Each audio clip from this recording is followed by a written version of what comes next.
ये है हमारा पहला क्वेश्चन। आज का पहला क्वेश्चन है कि तुषार के पर्यायवाची शब्द।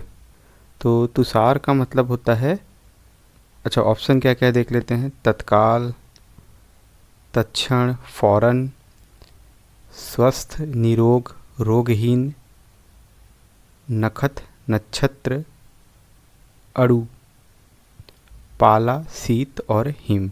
तो तुषार का मतलब होता है ऑप्शन नंबर डी, पाला, शीत और हिम। अगला क्वेश्चन देखते हैं। शयन का संधि विच्छेद है। शयन का संधि विच्छेद पूछा गया है।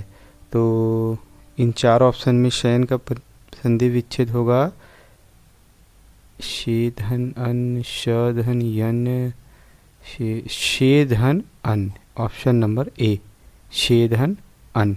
ठीक है। इस प्रश्न में पूछा है कि हजारों टाँकी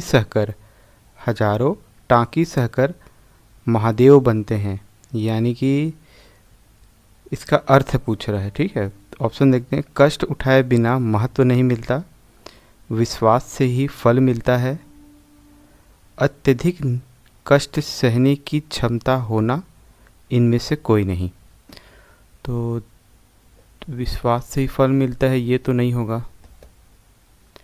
हजारों टाँकी सहकर महादेव बनते हैं, महादेव बनते हैं बोल रहा है ना, तो यानी कि देखिए कष्ट इसमें भी आ रहा है और यहाँ पे भी आ रहा है ना, तो हजारों टाँकी तो कष्ट से हो गया, बिना महत्व नहीं मिलता। मतलब ये जो महादेव है ना, इसको महादेव से रिलेट कर रहा है महत्व के, क्योंकि इस ऑप्शन में देखो अत्यधिक कष्ट सहने की क्षमता होनी चाहिए, ऐसे लिखा है, तो वो ये चीज़ से रिलेट नहीं कर रहा है।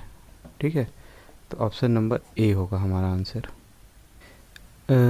यमुना का पर्यायवाची शब्द नहीं है पूछ रहा है। तो सबसे पहले तो हमें यमुना का पर्यायवाची शब्द देखना है। तो यमुना का पर्यायवाची शब्द कौन कौन सा है उसको देखते हैं, जो इम्पोर्टेंट है उसी को देखेंगे। अच्छा, यमुना का जो एक याद रखना, यमुना जो है वो सूर्य पुत्री है। यमुना कौन है? सूर्य पुत्री। तो इनका जो पर्यायवाची है ना, वो कहीं ना सूर्य से रिलेटेड ही रहेगा। जैसे कि रवि सुता, इस टाइप से। रवि मतलब सूर्य, सुता मतलब पुत्री। तो कहीं पे भी अगर इस टाइप से आपको मिलेगा ना सूर्य से रिलेटेड, तो आप उसमें ज़्यादातर जिसका पर्यायवाची यमुना ही होता है। ठीक है, इसके और बहुत सारे एग्जाम्पल है, उसको भी बता देता हूँ।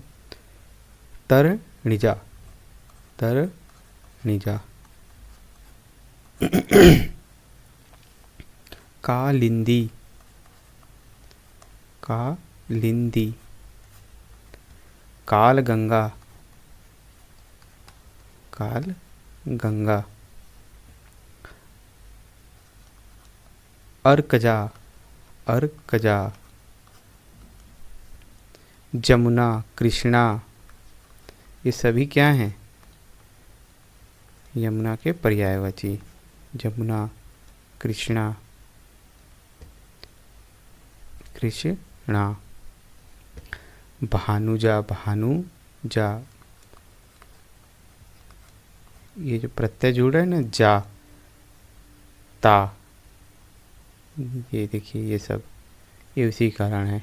ठीक है, अर्क, ये नीचे र की मात्रा है और इसमें अर्क ऊपर है और इसमें जा प्रत्यय जुड़ा है, इसको थोड़ा ध्यान देंगे। ठीक है, और एक और याद कर लेना, यम भगिनी, भगिनी, ये मुझे अब तक महत्वपूर्ण दिखा। अगर और अलग से कोई क्वेश्चन आएगा तो उसको भी बाद में ऐड करेंगे। ठीक है, अब देखते हैं ऑप्शन। तरनिजा, तरनिजा, तरनिजा। यमुना का पर्याय शब्द नहीं पूछा है, ठीक है। कौस्तुभ, कौस्तुभ नहीं है। कालिंदी, यानी कि हमारा ऑप्शन तो हो जाए, मिल गया है हमको बी, कालिंदी है, अर्कजा है। कौस्तुभ का मतलब क्या होता है ये बताओ। कौस्तुभ का अर्थ होता है मणि, है ना, ये भी याद रखना। कौस्तुभ का अर्थ होता है मणि। भगवान विष्णु के मूर्ति में ना, उनके गले में ये कौस्तुभ हार लगा होता है। गले में जो हार रहता है ना, तो वो मणि का रहता है, तो उसको कौस्तुभ हार बोलते हैं। चलिए ठीक है फिर, शायद 5 क्वेश्चन अभी लिया हूँ, धीरे धीरे हम इस क्वेश्चन को और बढ़ाते जाएंगे, और हमसे ऐसे ही बने रहें और हमें सपोर्ट करें, ठीक है।